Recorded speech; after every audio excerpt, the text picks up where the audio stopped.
Halo, assalamualaikum warahmatullahi wabarakatuh. Akkam jirtan kabajamtootaa fi hordoftootaa fi Oromoo app jalatti argamtan hundi keessanuu akkam jirtan nagaa kooti galata rabbii. Arraan tanaa YouTube chaanaala akkaataa itti banannu jalqabarraa hamma xumuraa paartii sadaffaarra geenyee jirra. Paartii xumuraa jechuudha. Paartii xumuraa tana keessatti akkaataa itti profaayila keenyarra kaa'annachuu footoo teenyaa fi baakgiraawundii duuba akkaataa itti irra kaa'annu isinitti agarsiisa. Nafaan turaan isin jedha. Warri hangammaa YouTube chaanaala keenyan argiyoo jiraattan YouTube chaanaala kiyya firii Oromoo app jedha itti barreessaadha. Sabiskiraayib naaf godhana jajjabeessaa jechuudha. Profaayila keenyaa fi baakgiraawundii duuba keenyaa jijjiirachuudhaaf YouTube chaanaala jechuudha. YouTube Google Chrome fayyadamuu qabnaa jechuudha. Google Chrome keessaan dhaquu qabnaa jechuudha.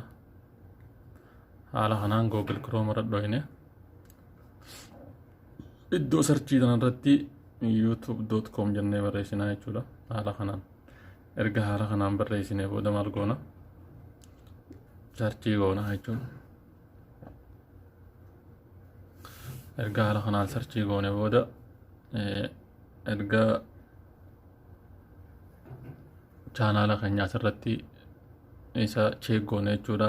Isa ta'uu beekne booda ta'uu baan irra deeffachuu hin beektan jedhii yaada asumaan dheeytanii irra deeffattanii maal goona olii tanatti tuqaa sadii tana dhoofnaa jechuudha.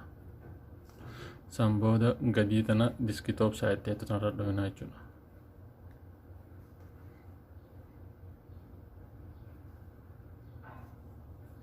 Erga achirra dhoofnee haala kanaan nuuf fide booda mallattoo profaayilii keenyaa kanarra dhoofnaa jechuudha ammaasi. Erga irra dhoofne booda asirratti YouTube Studio keettoo kanarra dhoofnaa jechuudha.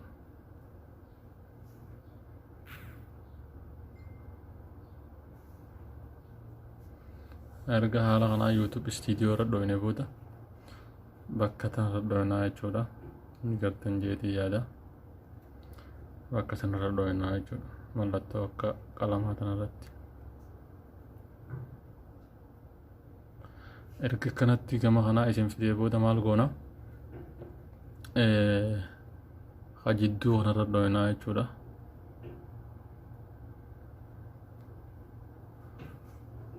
Erga gama kanaa isin fidee booda asirratti profaayila footoo tanya profaayila irra kaa'achuudhaaf asirratti upload hajoo kanarra dhoofnaa jechuudha.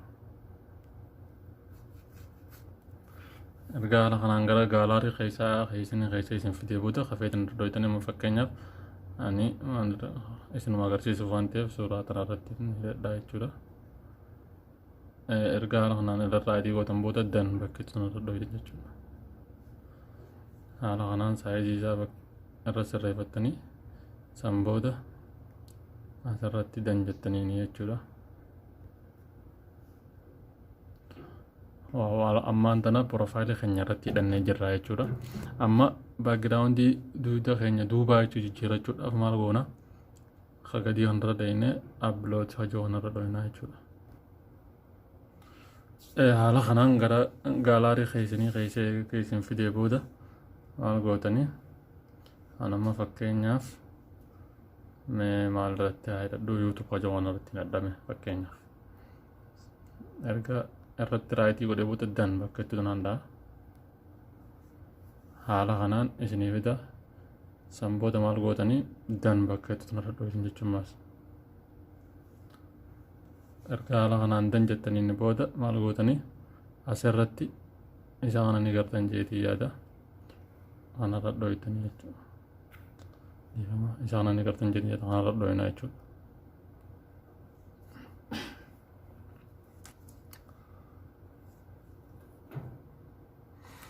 Bas ammaan tana waa hundaa'u xumurree jirra. Karaa hojii keenyaa qofa deemuun irraa barbaachisaa jechuudha. Kana barnoonni keenya kan YouTube kana fakkaataa wanni isin hin galle yoo jiraatte komentii jalatti naaf barreessuu hin dagatinaa.